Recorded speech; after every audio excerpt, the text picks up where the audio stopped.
ونصلي على رسوله الكريم أما بعد فأعوذ بالله السميع العليم من الشيطان الرجيم من همزه ونفخه ونفثه شرع لكم من الدين ما وصى به نوحا والذي أوحينا إليك وما وصينا به إبراهيم وموسى وعيسى أن أقيموا الدين ولا تتفرقوا فيه. قابل صد احترام بھائیوں، بزرگوں، عزیز ساتھیوں، سورہ شورى کی آیت نمبر 53 ہے جو میں نے آپ کے سامنے تلاوت کی ہے. اقامت دین، دین کو قائم کرو یا دین کو قائم کرنا، یہ ہم سب کے لیے کتنا کو اہم فریضہ اور کتنی کو ضرورت ہے. ہمارے یہاں پہ اقیم الصلاۃ جو ہے اس پہ تو زور دیا جاتا ہے کہ نماز قائم کرو، اقیم الصلاۃ، اقیم الصلاۃ اللہ کا حکم ہے. جس رب کبریا نے اقیم الصلاۃ کا حکم ارشاد فرمایا ہے، اسی رب کبریا نے ان اقیم الدین، دین کو قائم کرو، یہ حکم بھی ارشاد فرمایا ہے. اب سوال یہ پیدا ہوتا ہے اقامت دین، دین کو قائم کرو کیسے ممکن ہے؟ یہ لفظ کہ دین نافذ ہونا چاہیے، قائم ہونا چاہیے، میرے بھائیوں یہ ہمارا زبانی نعرہ ہے. حقیقت میں سوچئے قیامت کے دن کیا اس حکم پر عمل پیرا نہ ہونے کی وجہ سے اللہ کے سامنے ہم جواب دے پائیں گے؟ سیاسی جماعتوں نے دین کے نفاذ کے اسی نعرے کو اپنے ووٹ کے لیے استعمال کیا. اگر حقیقی جدوجہد کے لیے استعمال کیا ہے تو بڑا اچھا ہے، اور اگر دین کے نفاذ کا صرف بینروں کی حد تک، ووٹ کی حد تک دعویٰ ہے، پھر میرے بھائیوں یہ دین کے نام پہ فراڈ ہے. ہم دعویٰ کرتے ہیں دین کو نافذ ہونا چاہیے. کیسے بھی ہونا چاہیے کہ اللہ آسمان سے فرشتوں کی جماعت کو نازل کرے گا، کہ اللہ آسمان سے خود زمین پہ آئے گا معاذ اللہ ہم لوگوں کو سیدھا کرنے کے لیے.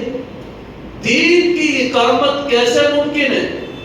اپنی آئلی زندگی کو دیکھیے، اپنی معاشرتی زندگی کو دیکھیے، دین کی اقامت کیسے ہے؟ اس حوالے سے چند گزارشات آپ کے سامنے بیان کروں گا. اللہ تعالیٰ صحیح بات کہنے کی توفیق عطا فرمائے. اب دین کی اقامت جو ہے میرے بھائی اپنے گھر سے شروع ہوتے ہیں. کیوں؟ معاشرے میں دوسروں کی طرف انگلی کرنا، تنقید کرنا، نظر ڈالنا، عیب نکالنا، کیڑے نکالنا، یہ تو ہمارا معاشرے کا خاصہ ہے. اپنے گھر کی باری آئے تو مسئلہ گول ہے. اپنے گھر سے بات شروع کرے. اقامت دین کیسے؟ سیدنا انس رضی اللہ تعالیٰ عنہ کی حدیث بڑی خوبصورت ہے. اس حوالے سے آپ فرماتے ہیں کہ آپ کے علم میں نبی کریم صلی اللہ علیہ وسلم کے پاس ان کی والدہ ان کو لے کر گئی. یا رسول اللہ صلی اللہ علیہ وسلم میرے اس بیٹے کو قبول فرمائیے اپنی خدمت کے لیے. 8 سال عمر تھی حضرت انس. 18 سال تک نبی علیہ السلام کی خدمت کے اندر رہے. بچے تھے، 8 سال کی عمر کا بچہ کیا ہوتا ہے؟ انس فرماتے ہیں 2-3 دن ایسے گزرے کہ میں رسول اللہ صلی اللہ علیہ وسلم کی مجلس میں ٹائم نہیں دے سکا. غفلت ہو گئی. شام کی نماز سے پہلے کا وقت تھا. گھر میں بیٹھے ہیں، ماں سوال کرتی ہے انس رسول اللہ صلی اللہ علیہ وسلم کی مجلس میں کتنے دن ہو گئے؟ میں نے کہا ماں جان 3 دن ہو گئے کہ مجھ سے بس غفلت ہو گئی، ٹائم نہیں لگا. ماں کہتی ہے انس آج میں اپنے ہاتھ کا پکا کھانا تجھے نہیں دوں گی جب تک جناب رسول اللہ صلی اللہ علیہ وسلم سے جا کے معافی کی درخواست نہیں کرتے اور جا کے حضور علیہ السلام سے یہ نہیں کہتے کہ اللہ کے رسول اللہ سے التجا کیجیے اللہ مجھے بھی اور میری ماں کو بھی معاف فرما دے. 3 دن اس حدیث کو صرف اگر ایک بھی بات میرے بھائی ذہن میں بیٹھ گئی نا، ہمیں اقامت دین کا معنی سمجھ آ جائے گا۔ صرف اس ایک حدیث کو ذہن میں بٹھا لیجیے۔ 3 دن انس رضی اللہ تعالیٰ عنہ نہیں گئے، ماں ناراض ہوئی، کہا کہ کھانا نہیں ملنا، جا کے اپنے لیے اور میرے لیے بخشش کی دعا کرواؤ۔ اقامت دین گھر سے شروع ہوتی ہے۔ آج جتنے ہم بیٹھے ہیں اللہ کو حاضر ناظر سوچ کے بتائیے کون ہے جو اپنی اولاد کے دین کی غفلت کی وجہ سے کبھی اس سے ناراض ہوا، اس کی نمازوں کی کوتاہی پہ، قرآن نہ پڑھنے پہ؟ آج ہم میں سے کون ہے جس نے کہا کہ بیٹا آج کھانا نہیں ملنا؟ جا اللہ کے حضور کو رکھتے پڑھ، توبہ کر، دعا مانگ اپنے لیے ہمارے لیے، پھر آئے کھانا ملے گا۔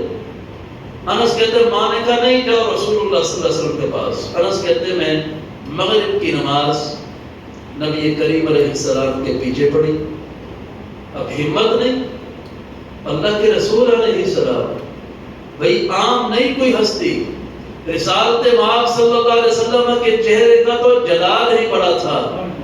صحابہ فرماتے ہیں کسی بندے میں اتنی ہمت اور جرأت نہیں تھی کہ وہ چاہے کہ میں ٹکٹکی لگا کے مسلسل نظر پھیلا کے اللہ کے رسول علیہ السلام کے چہرے کو دیکھ سکوں، ممکن نہیں تھا۔ انس کہتے اب میں حضور علیہ السلام کے پیچھے مغرب کی نماز پڑھتا ہوں، نبی کریم علیہ السلام مسجد میں جتنی دیر بیٹھے بیٹھے ہمت نہیں پڑ رہی کہ آگے جاؤں، سامنا کروں اور کہوں کہ اللہ کے رسول مجھ سے غفلت ہوگی، بخشش کی دعا کر دیجیے، حتیٰ کہ رسول اللہ صلی اللہ علیہ وسلم اٹھے اپنے گھر کی طرف چل پڑے۔ انس کہتے ہیں میں حضور کے پیچھے،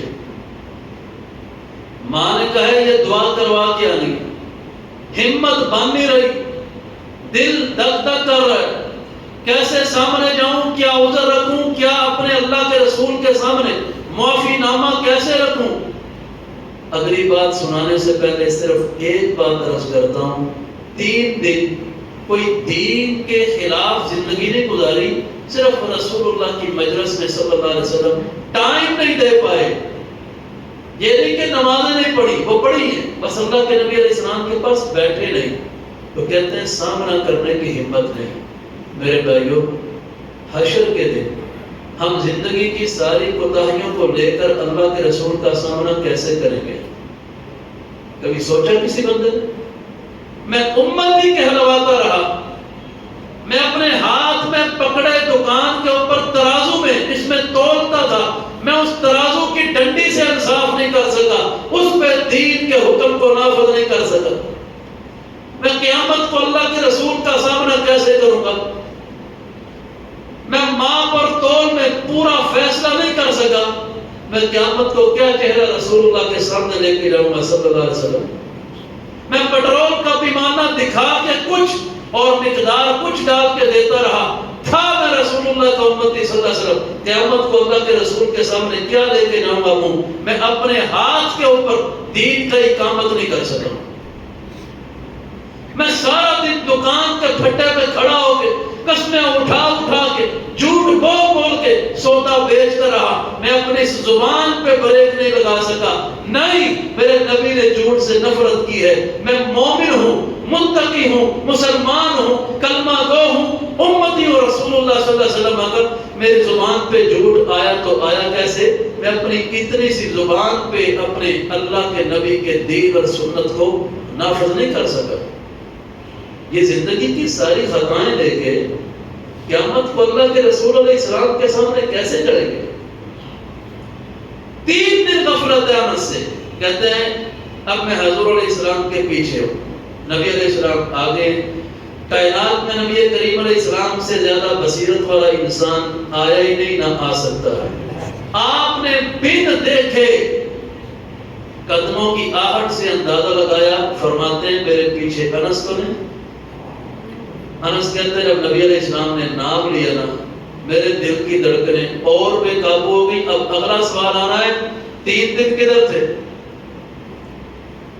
لیکن وہ اللہ کے نبی تھے علیہ السلام، ہم جیسے نہیں تھے جو منہ پہ بات مار دیں، ہمارے تو ظرف بڑے تھوڑے، ہم تو منہ پہ بات مارنے کے عادی ہیں، وہ اللہ کے نبی تھے علیہ السلام، ڈی گریڈ نہیں کرتے تھے، کسی کی تذلیل اور بے عزتی ان کی مجلس میں نہیں ہوتی تھی، اللہ کے نبی کسی کو احساس کمتری کے اندر مبتلا نہیں کرتے تھے، میرے نبی کی مجلس میں گناہ کر کے آنے والوں کو اتنا حوصلہ ملتا تھا، وہ نظریں اونچی لے کے جاتے تھے، میرے نبی کسی کی نظر نیچی نہیں کرواتے تھے۔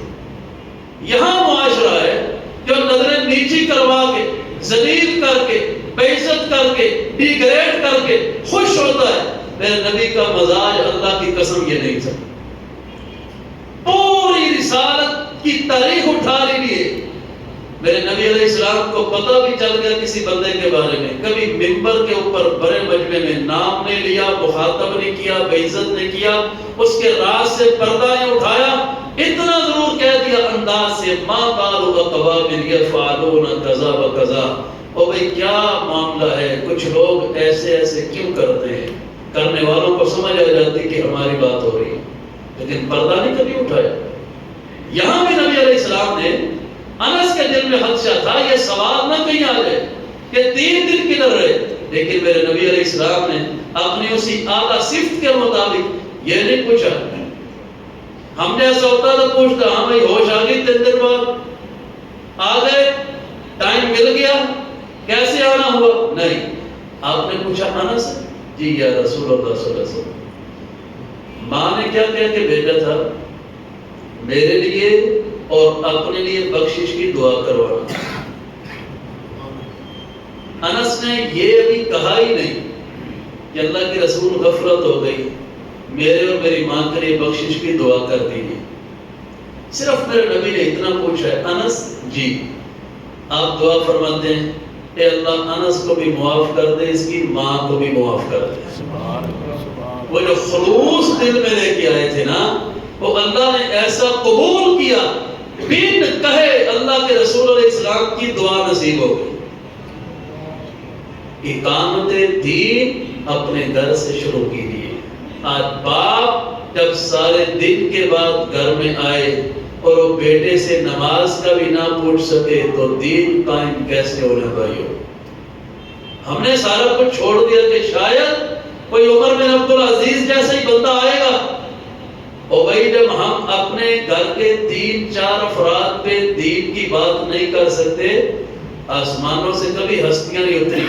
ان اللہ لا یغیر ما بقوم حتی یغیروا ما بانفسہم، اللہ اس قوم کی حالت بدلتا ہی نہیں جو اپنی حالت خود بدلنے کو تیار نہ ہو۔ آسمانوں سے کبھی اس طرح کوئی فرشتے نہیں اترے، اپنی حالت پہ خود غور کرو۔ تو عرض کرنے کا مقصد اقامت دین، آپ باپ ہیں، اپنی اولاد کو دیکھیے۔ میرا بیٹا 3 دن ہو گئے مسجد میں میرے ساتھ نہیں گیا، اس سے میں نے کبھی پوچھا کہاں ہے؟ میں سارا دن اس اولاد کے لیے کھپت کر کے آیا، اس اولاد کی ضرورتوں کو پورا کرنے کے لیے۔ باپ کے سر اور داڑھی کے بال کالے تھے، سفید ہو گئے، وہ شوگر کا، بلڈ پریشر کا، ہارٹ کا پیشنٹ ہو گیا۔ اس نے اپنی جوانی کو بیماریوں کے اندر بدل دیا۔ جس اولاد کے لیے سب کچھ کیا، کبھی اولاد کو بٹھا کے پوچھا کہ میری قبر کے لیے بھی کچھ کر رہے ہو کہ نہیں؟ قرآن پڑھتے ہو گھر میں کہ نہیں؟ نماز پڑھتے ہو کہ؟ اقامت دین اپنے گھر سے میرے بھائیوں شروع کی۔ نمبر 2، اقامت دین اپنے عمل سے شروع کی۔ آپ فیکٹری کے مالک ہیں، آپ دکان کے مالک ہیں، آپ کارخانے دار ہیں، آپ کہیں پر بھی کوئی ذمہ داری حیثیت رکھتے ہیں، آئے وہاں پہ اقامت دین کا فریضہ سر انجام دیجیے۔ عمل میرے بھائیوں بہت زیادہ بندے کی تبلیغ کے اندر اس کا رول ہے۔ ایک ہوتی ہے زبانی تبلیغ، ایک ہوتی ہے عملی، اور وہ عملی جو تبلیغ ہوتی ہے نا اتنی گہری ہوتی ہے، اس کے نقش جو ہیں وہ ہمیشہ کے لیے بندے کے دل میں اتر جاتے ہیں۔ امریکہ نے جو وارن ٹیرر کے نام سے 9/11 کے بعد حملہ کر دیا افغانستان پہ، عراق میں، ایک امریکی فوجی مسلمان ہوتا ہے، اس نے کتاب لکھی، وہ کہتا ہے میں 2 سال یہاں عراق کے اندر لڑتا رہا، جنگ، گولیاں، بارود، دھماکے، خون ہی خون، پتہ نہیں زندگی بچتی ہے کہ نہیں. لیکن 2 سال کے بعد کہتا ہے میں نے ہیڈ آف ڈپارٹمنٹ کو خط لکھا کہ میری اگر زندگی خوش قسمتی سے بچ ہی گئی ہے، 2 سال ہو گئے، میں جنگ کے اندر ہوں، تو مجھے ایک بار میرے بیوی بچوں سے ملنے کا موقع دیا جائے، میں چھٹی چاہتا ہوں. درخواست منظور ہوئی، 6 مہینے کی چھٹی ملی. کہتا ہے میں یہاں عراق سے نکلا اور میں سیدھا سعودی عرب گیا کہ وہاں سے 2 سال کے بعد جنگ کے میدان سے گھر جا رہا ہوں، اپنے بیوی بچوں کے لیے کچھ خریداری کر رہا ہوں. کہتا ہے میں ایک بہت بڑا سپر اسٹور تھا، اس کے اندر گیا، سامان خریدا جو اپنی مرضی کا تھا، خرید لیا سارا. کہتا ہے خریدنے کے بعد بل پوچھا، اس نے بل بنا دیا. کہتا ہے میں نے یوں رقم اس کی طرف کی، سامنے بالکل سٹور کے درمیان سڑک تھی اور سڑک کی دوسری طرف مسجد تھی. وہاں سے آواز آ گئی اللہ اکبر اللہ اکبر. دکان کے مالک نے اشارہ کیا اس سٹور کے مالک نے، سارے ملازم آ گئے. کہتا میں نے کہا بھائی پیسے دے لو. کہتا میرا اصول ہے جب اللہ اکبر کی آواز آئے میں رقم کو ہاتھ نہیں لگاتا. بڑا بازار ہے، کتنے تاجر ہیں جنہوں نے اپنی زندگی کا یہ اصول بنایا ہو. اقامت دین بندہ اپنی ذات سے شروع تو کرے. کہتا بھی اذان ہو جائے میں ہاتھ نہیں لگاتا. اس نے کہا بھائی میری فلائٹ ہے، میں نے امریکہ جانا ہے. کہتا بھائی جاؤ. کہتا رقم، کہتا جس مالک کے ساتھ میں نے نیت کی ہے نا کہ اذان کے بعد پیسے نہیں دیکھنے، وہ مالک میرا یہ خود ہی رقم پوری کر دے گا، تم لے جاؤ. کہتا رقم تھی 1 لاکھ امریکی ڈالر، تھوڑی تھی نہیں. کہتا میں نے کہا بھائی میں چلا جاؤں. اس نے کہا چلے جاؤ، تمہیں کس نے روکا ہے، جاؤ، میرا اور میرے اللہ کا معاملہ ہے. کہتا وہ یوں نکلا سڑک کراس کی مسجد میں دیکھتا رہ گیا. کہتا اس نے مجھے اتنا حیران کیا کہ میں وہیں پہ اس کی نماز پڑھ کے آنے تک کھڑا ہوں. آیا تو مجھے کہتا گئے نہیں. میں نے کہا بھائی تمہاری رقم تھی. کہتا میں نے تمہیں کہا تھا لے جاؤ، وہ میرا معاملہ اور میرے اللہ کا ہے، تم لے جاؤ اس رقم کو. کہتا میں نے اسے کہا کہ تو کس کی خاطر چھوڑ رہے؟ کہتا اپنے اللہ کی خاطر. کہتا تجھے یہ چیز کہاں سے ملی؟ یقین کہ میرا اللہ مجھے 1 لاکھ ڈالر ہے، پھر کیا وہ دے دے گا. کہتا مجھے یہ چیز میرے رب کی کتاب قرآن سے ملی. یہ امریکی فوجی کہتا ہے میں نے کہا قرآن ہے؟ کہتا ہے. اس نے انگلش قرآن ایک اس کو دے دیا کہ یہ لے لو. وہ کہتا میں نے اس کو رقم دی کہ جو آپ عبادت تمہاری ہو چکی ہے، رقم لو. کہتا میں نکلا امریکہ کے لیے، پورے راستے قرآن کا مطالعہ کرتا رہا. اس کے عمل نے اس کو مجبور کیا قرآن کے مطالعے پر. پورے راستے میں کہتا ہے امریکہ ایئرپورٹ اترنے سے پہلے میں دل میں فیصلہ کر چکا تھا، اترنے کے بعد سب سے پہلے میں نے کلمہ پڑھ کے اسلام قبول کرنا. پھر اس نے ایئرپورٹ پہ سب سے پہلے کلمہ پڑھا، اسلام قبول کیا، اور اس نے اپنا نام احمد رکھا اور اس نے کتاب لکھی کہ میں مسلمان کیسے ہوا. میرے بھائیوں عرض کرنے کا مقصد یہ ہے اقامت دین زبان کی حد تک نعرہ تو اچھا لگتا ہے، پریکٹیکل تو کرو پھر پتہ چلے کہ اقامت دین کیا ہے. اپنی دکان پہ 10 منٹ کے لیے جو اذان سن کے اللہ کے فرمان کی پابندی نہ کر سکے، یہ بندہ اقامت دین میں کیا رول پلے کرے گا؟ یہ تو چھوٹے چھوٹے مرحلے. اقامت دین کا فریضہ تو قربانیاں مانگتا ہے، یہ تو چھوٹے مرحلے ہیں بالکل. اور جب میں نے اس بندے کی اس کتاب کو پڑھا مجھے یاد آ گیا سیدنا ابو درداء رضی اللہ تعالیٰ عنہ کا واقعہ. مدینہ کے تاجر تھے، ریشم کے کپڑے کا کاروبار تھا، یمن اور شام تک ان کے کپڑے کی تجارت تھی. بدر کی جنگ کے بعد مسلمان ہوئے. ابو درداء جن کا اتنا کاروبار تھا اب مسلمان ہوئے تو ان کا ایک قول سیرت کی کتابوں میں لکھا ہے. فرماتے ہیں کہ کوئی بندہ 1000 دینار لے کر، یہ دینار سونے کا سکہ ہوتا تھا، اور 20 دینار 7.5 تولے سونے کے برابر ہے. 375 تولے بنتا ہے 1000 دینار. فرماتے ہیں کوئی بندہ 1000 دینار کی رقم لے کے آ جائے میرے دروازے پہ.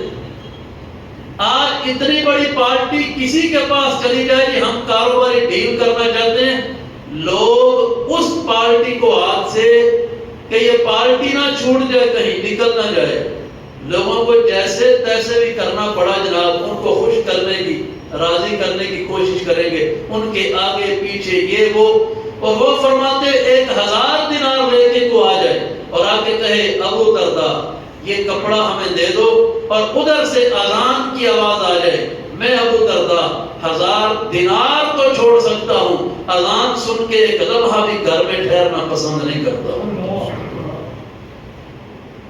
اقامت دین جن لوگوں نے کی، بڑے بلند لوگ تھے بھائی، ان کے سامنے دنیا کی کوئی حیثیت نہیں تھی۔ یہاں تو 100 روپے کا گاہک آ جائے کریانے کی دکان پہ، اس گاہک کے چکروں میں نماز چلی جاتی ہے ہماری، وہاں 1000 دینار کی بات ہو رہی ہے کہ میں اذان سن کے پھر اس کو ٹھکرا سکتا ہوں، 1000 دینار کو، اذان کو نہیں ٹھکرا سکتا۔ میرے محترم بھائی، اقامت دین کیسے کی جائے؟ آئیں شروع کیجئے اقامت دین۔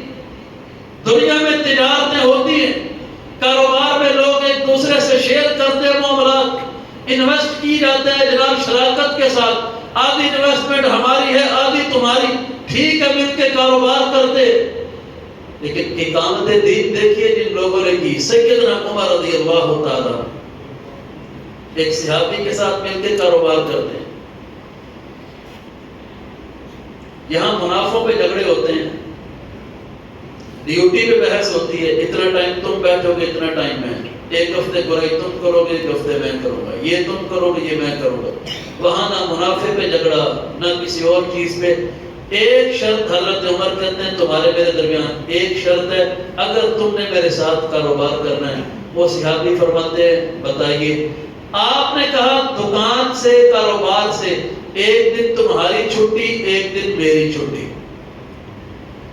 بندہ کہتے ہیں یہ کیا اصول ہے؟ فرمایا ہاں اس اصول پہ کاروبار کرنا ہے۔ وجہ حضرت عمر فرماتے ہیں جس دن میری چھٹی ہوگی میں اس دن صبح سے شام تک سارا دن جناب رسول اللہ کے پاس بیٹھ کے گزاروں گا صلی اللہ علیہ وسلم، اور میں دیکھوں گا کون سا نیا حکم، نئی آیت، نئی سورت، نیا مسئلہ، کون سی کوئی نئی وضاحت اللہ کے رسول علیہ السلام امت کے سامنے فرماتے ہیں، میں شام تک سارا کچھ نوٹ کروں گا، شام کو آ کے تجھے سنا دوں گا، اگلا دن تیری ڈیوٹی ہے رسول اللہ کے پاس جانا صلی اللہ علیہ وسلم، تو سارا دن سیکھنا، آ کے مجھے سکھا دینا۔ اقامت دین، دین کا فریضہ اس میں کمی نہ آئے۔ دنیا ہے چیز کے سامنے، کوئی حیثیت نہیں۔ ان لوگوں نے دنیا کی خاطر دین کو خیر آباد نہیں کہہ دیا۔ اقامت دین کیسے کریں گے بھائیو؟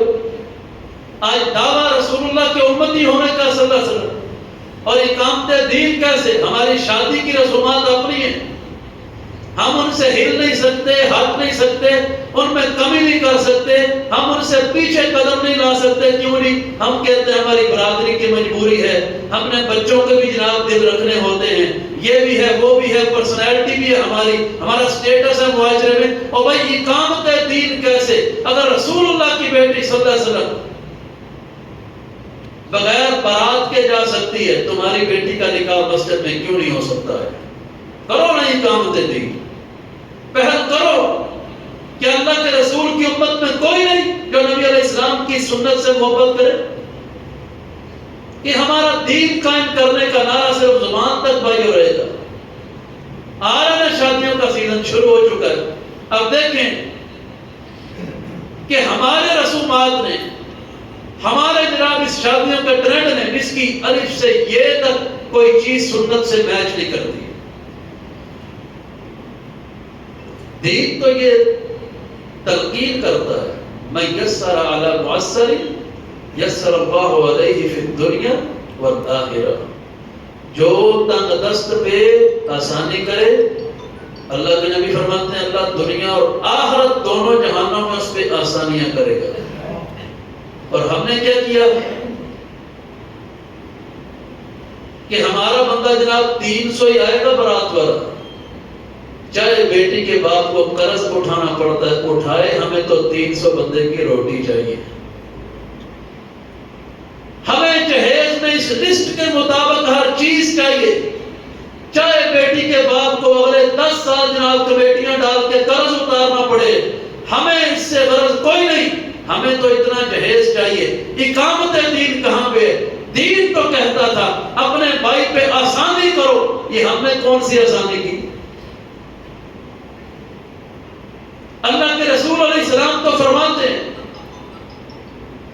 ان اعظم النکاح برکۃ ایسرھا مہنۃ، سب سے عظیم ترین نکاح، سب سے عظیم ترین نکاح کون سا ہے؟ میرے نبی فرماتے ہیں جس سے کم جس میں خرچہ کیا جائے۔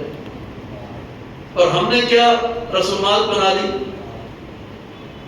ہماری منگنی پہ اتنے بندے ہیں، دن فائنل کرنے ہیں شادی کے پھر اتنے بندے ہیں، ہمارے آئے بندوں کو سوٹ بھی دینے ہیں، ہم نے شادی پہ ملنی بھی کرنی ہے، ان کو جناب آپ نے ملنے والوں کو یہ دینا ہے، اس کے بعد ہم نے مقلاوہ لینے آنا ہے، ادھر جناب آپ نے اتنے بندوں کی روٹی پکانی، کپڑے دینے۔ یہ کون سا دین تھا بھائی؟ جناب رسول اللہ صلی اللہ علیہ وسلم کا دین دیکھیے، اقامت دین پہل کیجیے۔ کوئی بندہ تو ہو جو اللہ کے رسول علیہ السلام کی سنت کو زندہ کرے۔ آپ علیہ السلام کے دور میں حضرت جلیبیب کا واقعہ حدیث اور سیرت میں موجود ہے۔ میرے نبی نے دیکھا، فرمایا جلیبیب ہل لا تتزوج، شادی کیوں نہیں کرتے؟ یا رسول اللہ صلی اللہ علیہ وسلم میرے ساتھ کون کرے گا؟ نہ کنبہ، نہ قبیلہ، نہ برادری، نہ مال، نہ دولت، نہ کاروبار، کون کرے گا؟ فرمایا جاؤ فلاں صحابی کے گھر میں جا کے میرا پیغام دینا، نبی کریم علیہ السلام نے بھیجا کہ اپنی بیٹی کا نکاح میرے ساتھ کر دو۔ جلیبیب چلے جاتے ہیں، دروازے پہ دستک دی، صحابی تشریف لائے، اللہ کے رسول علیہ السلام نے بھیجا اپنی بیٹی کا نکاح میرے ساتھ کیجیے۔ صحابی تھے، یہ تو ممکن ہی نہیں کہ حکم رسول کو اعتماد کتنا ہوگا۔ اب صحابی تھے، اپنی ذات کی حد تک تو لبیک آمنا وصدقنا، لیکن بیٹی ہے، اس کی زندگی ہے، بیوی آ گئی، خیریت ہے جناب، دروازے پہ کھڑے ہو گئے، کہا یہ پیغام آیا رسالت مآب صلی اللہ علیہ وسلم کی طرف سے۔ کیا کہا؟ یہ جو کھڑے ہیں ان کے ساتھ بیٹی کا نکاح کر دو۔ بیٹی اندر سن رہی تھی، آواز سنی، باہر آ گئی، وہ کہتی ہے اماں جان اور ابا جان آنے والے کو نہ دیکھیے، دیکھیے بھیجنے والا کون ہے،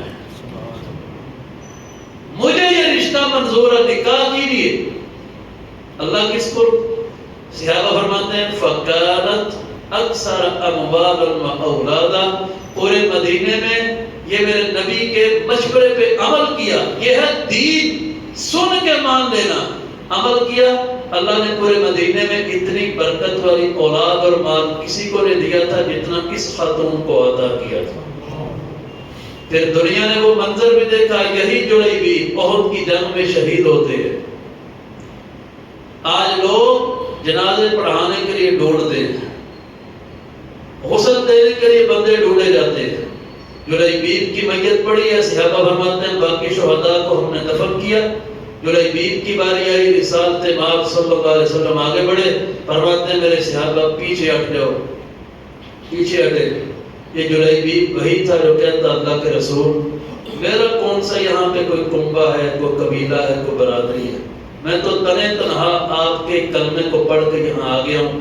اس دن جلیبیب کا کنبہ، قبیلہ، برادری ہوتی، سارے اکٹھے ہوتے، لیکن جلیبیب تو سارا کچھ چھوڑ کے آگے تھے اللہ کے نبی کے لیے۔ میرے نبی نے کیا محبت نبھائی، جلیبیب کی میت پڑی ہے، کسی کو اس کے کنبے قبیلے کے لوگ آ کے دیکھ رہے، اٹھا رہے، جلیبیب کی باری ہے، میرے نبی نے فرمایا سارے پیچھے ہٹ جاؤ، آگے بڑھے، اپنے دونوں بازوؤں پہ یوں جلیبیب کو اٹھا لیا۔ صحابہ فرماتے ہیں خود رسول اللہ صلی اللہ علیہ وسلم آگے بڑھے اور جلیبیب کی قبر کے اندر خود اترے، اس کی میت کو لٹایا اور میرے نبی نے قبر پہ مٹی ڈال کے خود ہی دعا فرمائی۔ عرض کرنے کا مقصد اقامت دین کہاں سے؟ ہماری شادیوں کے اپنے ٹرینڈ، اپنی رسومات اور دعویٰ کریں اقامت دین کا، کیسے ممکن ہے بھائیو؟ ہماری فوتگی کی رسومات اپنی، کلچر اپنے، طریقے اپنے. ہم نے جناب کوئی مر گیا، پہلے دن روٹی ان سے لینی ہے، دوسرے دن ان سے لینی ہے. کیوں؟ ہمارے خاندان کی، برادری کی رسم ہے، ریت ہے، روایت ہے، رواج ہے، کلچر ہے. اور بھائی دین نے کہاں پہ یہ لکھا تھا، لیکن ہم نے برادریوں کی خاطر سب کچھ کیا. آج چھوڑیے نا دین کو نافذ کرنے کے لیے، اقامت دین کا پھر میرے بھائیوں پتہ چلتا ہے. اقامت دین اگر کرنی ہے میرے بھائیوں، میری مائیں بہنیں پہل کریں اپنے آپ سے. یہاں ہر شادی پہ میاں بیوی کی ایک ہی بات پہ لڑائی ہوتی ہے کہ پچھلی شادی پہ میں نے خاندان کی یہی سوٹ پہنا تھا، اگلی شادی پہ نہیں پہن سکتی. مذہبی کرانے ہیں تب بھی الا ماشاءاللہ، جو مذہبی نہیں وہ تو ویسے ہی معاملہ ہو رہا ہے. اور وہاں جھگڑا ہی ہے. سلیو لیس بازو، نصف پنڈی تک شلواریں، یہ دین، نبی کی امت، کلمہ پڑھنے والی، یہ بیٹی، یہ بہن، یہ بہو، یہ ماں. ہر شادی پہ مجھے نئے فیشن کا سوٹ چاہیے. اقامت دین جنہوں نے کی تھی اللہ کی قسم، ان کے سٹائل بڑے مختلف تھے. سیدہ ام خلاد رضی اللہ تعالیٰ عنہ، جوان بیٹا ام خلاد کا فوت ہوتا ہے. ام خلاد کے پاس یابا جاتے ہیں. ام خلاد انتہائی پردے کے اندر، نقاب کے اندر، صرف آنکھیں دکھ رہی بیٹھی ہوئی. صحابہ تعزیت کرتے ہیں. پوچھنے والے نے پوچھ لیا، ام خلاد جوان بیٹا گیا ہے، اس پہ تو مائیں پاگل ہو جاتی ہیں، دوپٹے پھینک دیتی ہیں، سروں کے بال نوچ لیتی ہیں، آہو بکا کر کے پورے محلے کو ہلا کے رکھ دیتی ہیں، تو بڑے صبر سے بیٹھی ہے ام خلاد. فرمایا میرا بیٹا گیا ہے، میرے اندر سے میرا ایمان نہیں گیا. اقامت دین ہے. اس حالت میں بھی اپنے اوپر اتنی استقامت نہیں. میرے نبی نے کہہ دیا، میرے دین میں جائز نہیں، میں نہیں کروں. عرض کرنے کا مقصد میرے بھائیوں، کہاں سے شروع کریں اقامت دین؟ کس جگہ سے ہم آغاز کریں؟ گھر گھر کی کہانی اور ہے، دکان دکان کا طریقہ اور ہے. ہر بندے کا تولنے کا پیمانہ اپنا ہے، ہر بندے کے بولنے کے انداز اپنے ہیں، ہر خاندان اور برادری کی ریت اور کلچر اپنا ہے. اقامت دین کہاں سے ہو؟ کون کرے؟ کیسے ممکن ہے؟ اس لیے عرض کرنے کا مقصد میرے بھائیو یہ ہے، اقامت دین کا لفظ کہنا بڑا آسان ہے، نبھانا بڑا مشکل ہے بھائیو. اس پہ کھڑا ہونا پڑتا ہے، اس پہ پھر سٹینڈ لینا پڑتا ہے. حضرت عمر بن عبد العزیز رحمہ اللہ، عید کا موقع ہے، سیرت کی کتابوں میں لکھا ہے، عمر بن عبد العزیز رحمہ اللہ کی بیٹیاں ان کے پاس بیٹھی. ایمانداری سے بتائیے صاحب اولاد ہیں تو کس باپ کا دل نہیں کرتا؟ باپ کہتا ہے میں ٹوٹی چپل پہن لوں، لیکن عید پہ کم از کم بچوں کو نیا جوڑا پہنا. وہ چاہے ریڑھی لگانے والا باپ بھی اس کا دل کرتا ہے. خلیفہ وقت عمر بن عبد العزیز، عید کا دن اور بیٹیاں پاس ہیں. ابا جان آج ہر بندے نے نیا جوڑا پہنا ہے اور خلیفہ کی بیٹیاں پرانے لباس میں. عمر بن عبد العزیز فرماتے ہیں بیٹا تمہارے باپ کی تنہا میں اتنی گنجائش نہیں تھی. ابا جان خلیفہ کی بیٹیاں ہیں، سمجھ رہے تھے بیٹیاں کیا چاہتی ہیں. باپ کے کلیجے کو ہاتھ پڑتا ہے، اولاد یوں سامنے بیٹھی ہو، اس کا دل کرتا ہے میں اپنا بیچ دوں، اولاد کی خواہش پوری کروں. لیکن حضرت عمر بن عبد العزیز کیا فرماتے ہیں، بیٹا دو باتیں ہیں، دونوں میں سے جو پسند کرتی ہو میں فیصلہ کر دیتا ہوں. فرمایا جی بیت المال میں سے جتنا چاہو میں پیسے دے کے تمہیں نئے سے نئے سوٹ لے دیتا ہوں. پسند ہے؟ ایک بات. اگر پسند ہے تو دوسری یہ پسند کر لو، قیامت کو جب تمہارا باپ اللہ کی عدالت میں پکڑا جائے تو کیا دیکھنا پسند کر لو گی؟ بیٹیاں کہتی ہیں ہمیں دوسری بات جو ہے نا وہ مار گئی ابا جان، ہم انہی کپڑوں میں گزارا کر لیں گے، باپ کو قیامت کے دن رسوا نہیں کروا سکتی. آج تھوڑے سے زیادہ کے چکر میں حلال و حرام بولنے والے، دو نمبری کرنے والے، مرغی زندہ لکھ کے مری کا گوشت بیچنے والے، دودھ کا نام لے کے کیمیکل بیچنے والے، مرچوں میں پاؤڈر مکس کرنے والے، جو اپنی دکان کی ایک چیز کے اوپر دین کا معیار قائم نہیں کر سکا، وہ اقامت دین کیا کرے گا بھائی؟ قیامت کو رسول اللہ کو کیسے چہرہ دکھائے گا وہ؟ عرض کرنے کا مقصد میرے بھائیوں بڑا مشکل ہے اپنے آپ کو ٹھہرانا دین کے اوپر۔ یہی عمر بن عبدالعزیز تھے، ان کی بیوی۔ ہماری تو بیویاں یہاں سنبھالی نہیں جاتی، معاشرے میں لڑائی پڑی ہوتی ہے گھر گھر میں، خرچے سے، شاپنگ سے، میرا منتھلی جناب مہینے کا اتنا جیب خرچ علیحدہ دیجیے، یہ وہ سارا کچھ۔ عمر بن عبدالعزیز کی بیوی، اور بیوی کا نام ہے فاطمہ، بیوی کا نام فاطمہ ہے۔ اور فاطمہ کے بارے میں عربی میں ایک شعر مشہور ہے، کتابوں کے اندر لکھا ہوا ہے، بنت الخلیفۃ اخت الخلائف والخلیفۃ جدها، بنت الخلیفۃ والخلیفۃ زوجها۔ فاطمہ وہ تھی جس کے 4 بھائی وقت کے بادشاہ تھے، 4 بھائی۔ دادا وہ بھی بادشاہ خلیفہ، کتنی بادشاہ تھے گھر میں؟ ہوگی 5۔ باپ وہ بھی خلیفہ وقت، 6۔ خامد عمر بن عبدالعزیز جن کی بیوی تھی وقت کے خلیفہ، 7 خلاف تھے۔ جس عورت کے گھر میں ہو اس عورت کا شملہ کتنا اونچا ہوتا ہے؟ یہاں تو کسی ایم ایل اے کی بیٹی نہیں سنبھالی جاتی کہ میں فلاں صاحب کی بیٹی ہوں، تھانہ ڈرتا ہے، کالج کا پرنسپل ڈرتا ہے، محلے والے کہتے ہیں بھائی فلاں کی فیملی ہے، اور وہ اتنے خلیفوں سے تعلق رکھنے والی 4 بھائی خلیفہ، دادا خلیفہ، باپ خلیفہ، خامد خلیفہ۔ جب عمر بن عبدالعزیز کے نکاح میں آئی، اور خاندان وہ تھا ابو الحسن علی ندوی، ان کے بارے میں اپنی دعوت خلافت و عظیمت کتاب ہے، 7 جلدوں میں، اس میں لکھتے ہیں یہ خاندان اتنا عظیم تھا کہ انہوں نے جب سفر کرنا ہوتا ہر 10 میل کے فاصلے پر ایک شاہی آرام گاہ بنی تھی کہ بادشاہ کی فیملی وہاں پہ رستے میں آرام کر سکے، پھر اگلے سفر کے لیے تازہ دم ہو کے روانہ ہو۔ کمی کوئی نہیں، اتنی بڑی حکومت ہے، اتنی بڑی۔ وہ کہا کرتے تھے آسمان پہ بادل آتے، یہ کہا کرتے تھے او بادلو جہاں مرضی برس لو، تمہارے اگنے والی فصل رہنی تو ہماری حکومت نہیں ہے۔ دنیا کے 3 بر اعظموں پہ حکومت پھیلی ہے، اور ان کی بیٹی فاطمہ جب عمر بن عبدالعزیز کے نکاح میں آئی، سیدنا عمر بھی شاہی خاندان کے فرد تھے، حکومت میں آئے، سوچا میں نے سارا کچھ جو ہے یہ سرکاری خزانے سے ہمیں ملا ہوا ہے، جاگیریں، تحائف، سارا کچھ، تو یہ تو ہمارے لیے جائز نہیں، بیت المال کا حصہ ہے، کیوں نہ یہ واپس دے دیا جائے۔ سارا کچھ عمر بن عبدالعزیز نے واپس دے دیا، ایک خچر سواری کرنے کے لیے صرف پاس رکھا تھا۔ یہاں کیا ہے جی، کوئی کارے لے گیا ہے، کوئی فلاں لے گیا، کوئی فلاں لے گیا،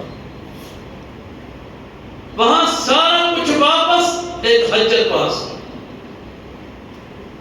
عمر بن عبدالعزیز نے دمشق کے اندر ایک گھر تھا چھوٹا سا، کچا گھر، کچی دیواریں، کچی اینٹیں، وہ گھر کی دیوار ٹیڑھی ہو گئی، عمر بن عبدالعزیز سیڑھی لگا کے دیوار کی اینٹیں سیدھی کر رہے ہیں، اور مٹی کا گارا کون بنا رہی ہے؟ وہ باپ اور دادا خلیفہ اور 4 خلیفہ بھائیوں کی بہن دابڑے میں مٹی کا گارا بنا کے اپنے خامن کو پکڑا رہی۔ وہ بندہ ملنے آ گیا دمشق میں کہ خلیفہ وقت کو ملنا ہے، کسی بندے نے بتایا ادھر جاؤ، خلیفہ کا گھر ہے۔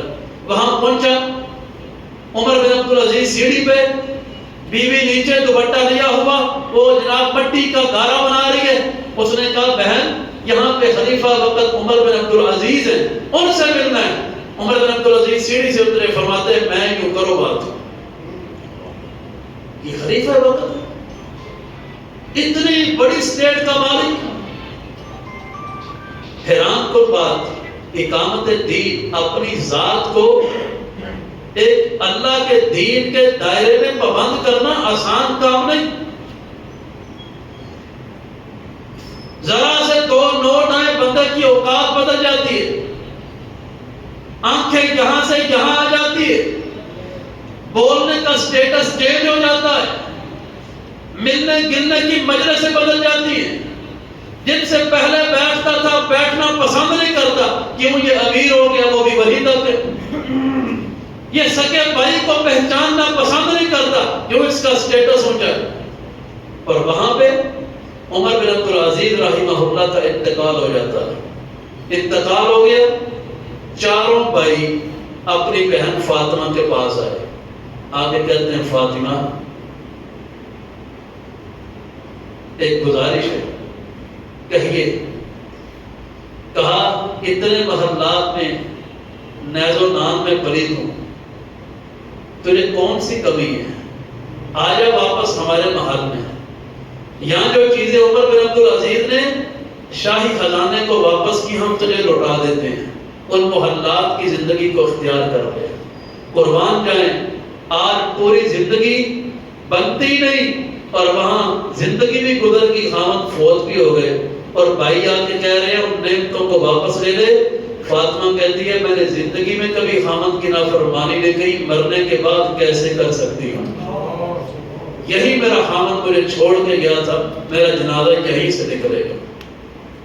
ہاں تھوڑا ہے نا تو حلال پہ گزارا کرو، اقامت دین تو اسی کا مطلب تھا، یہ تو نہیں تھا کہ تھوڑے کو زیادہ کرنے کے لیے حلال و حرام کی تمیز بھول جاؤ، دو نمبری شروع کر دو، حق مارنے لگ جاؤ، چوری ڈکیتی پہ آ جاؤ، یہ تو کہیں نہیں تھا۔ تو اقامت دین میرے بھائیو یہ ہمارے ذمہ ہے، لیکن ہر بندہ اپنا کردار تو دیکھے، میرے بھائی میں کیا کر رہا ہوں۔ او بھائیو اللہ کا واسطہ ہے، ذرا سنجیدگی سے سوچیے، حشر کے دن رسول اللہ صلی اللہ علیہ وسلم کے سامنے جائیں گے، کیا لے کے جائیں گے؟ میرے نبی میں اپنے 2-3 بچوں پہ آپ کے دین کی بات نہیں نافذ کر سکا، میں اپنی بیوی کو ساری عمر نمازی نہیں بنا سکا، میں اپنے گھر میں قرآن کا کلچر نہیں زندہ کر سکا، میں اپنی برادری کے رسوم و رواج کو آگے رکھتا رہا، آپ کی بات کو میں نے پیچھے کیے رکھا، میں اپنی تجارت کے اصولوں کو نہیں چھوڑ سکا جو میں نے خود بنائے تھے اور آپ کے بنائے اصولوں پہ نہیں چل سکا، کیا چہرہ لے کے جائیں گے اللہ کے رسول کے سامنے؟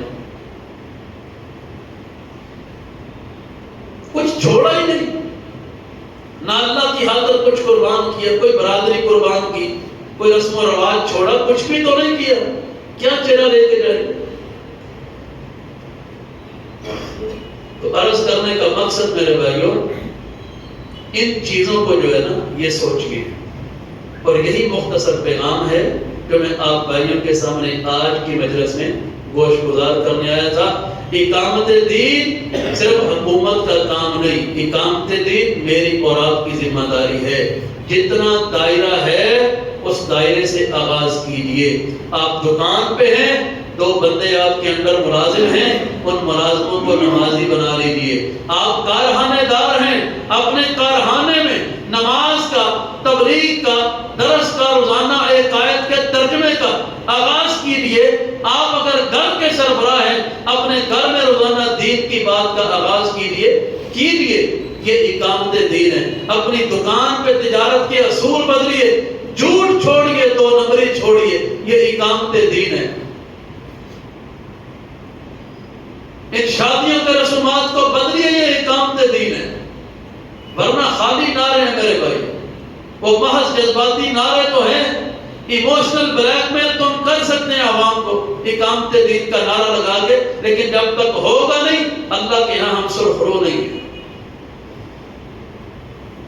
بس اللہ تعالیٰ ہمیں ہمت دے دے کہ اللہ کرے ہم اللہ تیری خاطر اور تیرے نبی سے محبت جو ہے اس محبت میں ہم اپنے آپ کو بدل سکیں، اپنی طرز زندگی کو اللہ ہم بدل سکیں، اپنے سٹیٹس کو سے ہم نکلیں اور اللہ ہم تیری خاطر اپنے آپ کو مارنا سیکھیں، تب میرے بھائیو اقامت دین ممکن ہے، ورنہ نہیں۔ اللہ تبارک و تعالی جو سنا سنایا ہے سمجھ کے عمل کرنے کی توفیق عطا فرمائے۔